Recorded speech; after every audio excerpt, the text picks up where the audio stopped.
Assalamualaikum warahmatullahi wabarakatuh. Kami dari kelompok 12 Administrasi Publik kelas A ingin membahas tentang pemberhentian dan pensiun PNS. Istilah pemberhentian dan pensiun pegawai sering dimaknai memiliki arti sama, padahal sesungguhnya berbeda. Menurut Manulang, salah satu perbedaan dari keduanya adalah jika dalam pemberhentian, pegawai yang diberhentikan hanya diberi ganti rugi satu kali, sementara itu, dalam pensiun, kepada pegawai yang pensiun diberi ganti rugi atau sering disebut dengan jaminan hari tua berulang kali. Dalam pembahasan tentang pemberhentian karyawan atau pegawai, Ranu Projo dan Husnan menyebutkan bahwa pemberhentian tidak lain adalah pemutusan hubungan kerja. Alasan yang biasa dikemukakan dalam pemberhentian adalah karena karyawan-karyawan tersebut dianggap tidak mampu lagi bekerja pada organisasi dengan baik. Namun, ada pula yang dikarenakan kondisi perusahaan yang memburuk. Yang kedua, menurut Manulang, pemberhentian pegawai adalah pemutusan hubungan kerja antara suatu badan usaha dengan seseorang atau beberapa orang pegawai karena suatu sebab tertentu. Pemberhentian sebagai PNS adalah pemberhentian yang mengakibatkan yang bersangkutan kehilangan statusnya sebagai PNS. Hal tersebut merupakan pengertian dari pasal 1 PP nomor 32 tahun 1979. Pemberhentian dalam manajemen PNS tidak semata-mata pemutusan hubungan kerja. Namun, ada hal lain yang menyebabkan pegawai yang diberhentikan mendapatkan hak yang berbeda dari karyawan perusahaan. Dilihat dari cara pemberhentian, ada dua macam pemberhentian PNS, yaitu pemberhentian dengan hormat dan tidak dengan hormat. Undang-undang pemberhentian. Undang-undang pemberhentian dibedakan berdasarkan sebab serta alasan pemberhentiannya. Sebab yang pertama yaitu keinginan perusahaan, yang mana terdapat alasan-alasan seperti yang pertama, tidak cakap dalam masa percobaan, diatur dalam pasal 16031 KUHP, yang mana tidak diberi pesangon atau uang jasa. Alasan yang kedua yaitu alasan mendesak, diatur dalam pasal 16030 KUHP, yang mana tidak diberi pesangon atau uang jasa. Alasan yang ketiga yaitu pegawai sering mangkir atau tidak cakap, diatur dalam P4-M-57-6388 untuk yang mendesak, sedangkan untuk yang tidak mendesak diatur dalam P4-M-57-6083, yang mana untuk mendesak tidak diberi pesangon atau uang jasa, sedangkan yang tidak mendesak diberi uang pesangon dan uang jasa. Alasan yang keempat yaitu pegawai ditahan oleh negara, diatur dalam P4-M-56-4599 yang mana selama dalam tahanan diberi tunjangan. Alasan yang kelima yaitu buruh dihukum oleh hakim, diatur dalam P4-M-57-6231 yang mana bila bersifat mendesak tidak diberi apa-apa, bila tidak bersifat mendesak maka akan diberi apa-apa. Alasan yang keenam yaitu buruh sakit-sakitan, diatur dalam P4-56-4699 serta P4-M-57-6542 dan P4-M-57-6150, yang mana sakit pada bulan pertama akan diberi 100% gaji, bulan kedua 75% gaji, bulan 3 60% gaji, bulan 4 25% gaji, dan untuk bulan-bulan selanjutnya berdasarkan kebijakan masing-masing perusahaan.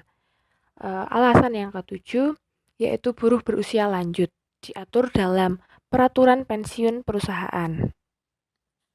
Sebab yang kedua yaitu keinginan pegawai. Alasannya seperti tidak cakap dalam masa percobaan, diatur dalam pasal 16031 KUHP, yang mana tidak diberi apa-apa. Yang kedua, alasan-alasan mendesak, diatur dalam pasal 1603P. Untuk sebab-sebab lain seperti pegawai meninggal dunia diatur dalam pasal 1603J KUHP dan UU Kecelakaan, yang mana di luar hubungan kerja diberi uang duka pada pegawai tetap dan dalam hubungan kerja ahli waris dapat tunjangan. Alasan yang kedua yaitu berakhir masa hubungan kerja, diatur dalam pasal 16031 KUHAP yang mana tidak diberi apa-apa. Selanjutnya, terdapat jenis pemberhentian pegawai negeri sipil. Yang pertama, pemberhentian pegawai negeri sipil dengan hormat. Pegawai negeri sipil yang diberhentikan dengan hormat diberikan hak-hak kepegawaiannya berdasarkan peraturan perundang-undangan yang berlaku. Pegawai negeri sipil yang diberhentikan dengan hormat sebagai pegawai negeri sipil karena mencapai batas usia pensiun berhak atas pensiun apabila ia memiliki masa kerja pensiun sekurang-kurangnya 10 tahun kecuali jika yang bersangkutan sakit. Kedua, pemberhentian pegawai negeri sipil dengan tidak hormat. Pemberhentian pegawai negeri sipil dengan tidak hormat akan mengakibatkan yang bersangkutan kehilangan hak-hak pensiunnya. Pemberhentian disebabkan karena melanggar sumpah atau janji atau peraturan disiplin, dihukum penjara berdasarkan keputusan pengadilan, melakukan usaha yang bertujuan mengubah Pancasila atau Undang-Undang Dasar 1945, meninggalkan tugasnya secara tidak sah selama 6 bulan terus-menerus. Selain pemberhentian pegawai negeri sipil dengan hormat dan dengan tidak hormat, terdapat pula pemberhentian sementara. Menurut Peraturan Badan Kepegawaian Negara Republik Indonesia Nomor 3 Tahun 2020, pemberhentian sementara yaitu pemberhentian pegawai negeri sipil apabila diangkat menjadi pejabat negara, diangkat menjadi komisioner atau anggota lembaga non-struktural, atau ditahan karena menjadi tersangka tindak pidana. Penyebab pemberhentian pegawai negeri sipil menurut peraturan perundang-undangan. Menurut Peraturan Badan Kepegawaian Negara Republik Indonesia Nomor 3 Tahun 2020, hal-hal yang mendasari pemberhentian pegawai negeri sipil yaitu yang pertama atas permintaan sendiri, yang kedua mencapai batas usia pensiun, yang ketiga perampingan organisasi atau kebijakan pemerintah, yang keempat tidak cakap jasmani atau rohani, yang kelima meninggal dunia atau hilang, yang keenam melakukan tindak pidana atau penyelewengan, yang ketujuh mencalonkan diri atau dicalonkan menjadi presiden dan wakil presiden, ketua, wakil ketua, dan anggota Dewan Perwakilan Rakyat, ketua, wakil ketua, dan anggota Dewan Perwakilan Daerah, gubernur dan wakil gubernur, bupati atau wali kota, dan wakil bupati atau wali kota. Yang kedelapan, menjadi anggota atau pengurus partai politik. Yang kesembilan, tidak menjabat lagi sebagai pejabat negara.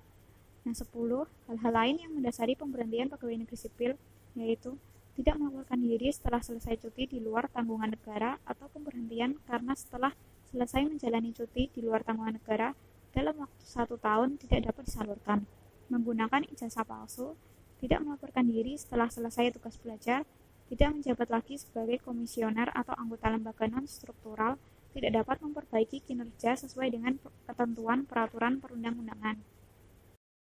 Terdapat sebuah kasus pemberhentian pegawai negeri sipil atas keinginannya sendiri, seperti yang diceritakan oleh seorang pria pemilik akun Instagram @kaligrafi_danisabi yang akhirnya memutuskan untuk mengundurkan diri dari pekerjaannya sebagai pegawai negeri sipil yang sudah dijalaninya selama 14,5 tahun. Dalam akun Instagramnya tersebut, dikatakan bahwa ia memulai karir sebagai tenaga honorer keamanan kantor pada tahun 2005. Lalu diangkat menjadi calon pegawai negeri sipil pada tahun 2010 dan menjadi pegawai negeri sipil pada tahun 2011.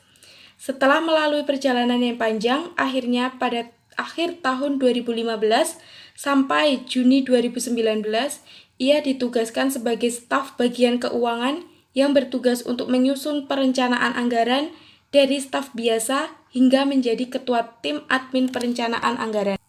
Dengan demikian, pemilik akun @kaligrafi_danisabi semakin mengetahui seluk-beluk perencanaan anggaran, sehingga ia merasa takut akan pertanggungjawabannya kelak. Menurutnya, pekerjaan aparatur sipil negara adalah amanah yang sangat besar, karena digaji oleh rakyat. Namun, dengan sistem yang ada membuat tugas ini sulit dijalankannya dengan benar dan penuh amanah sesuai sumpah yang pernah diucap, sehingga ia memilih untuk mengundurkan diri. Sekian dari kelompok 12. Kurang lebihnya kami meminta maaf. Jangan lupa like, comment, share, dan subscribe. Assalamualaikum warahmatullahi wabarakatuh.